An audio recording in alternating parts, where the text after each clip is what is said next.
आणि आज रमजान ईदच्या निमित्तानं कोल्हापूरमधल्या दसरा चौक परिसरातील मुस्लिम बोर्डिंग इथे मुस्लिम बांधवांनी नमाज पठण केलं।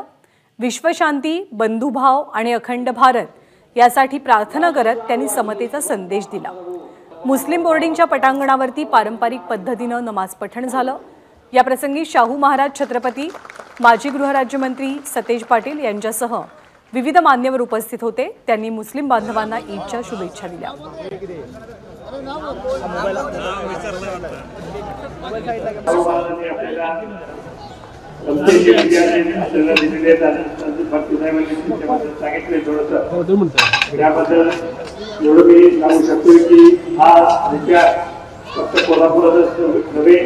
संपूर्ण महाराष्ट्रभर आणि संपूर्ण भारतभर आपल्याला न्यायचं आहे आणि त्यासाठी आपण सर्वांनी एकत्र राहून तुम्हाला शुभेच्छा आज मी व्यक्त करतोय। ईद मुबारक।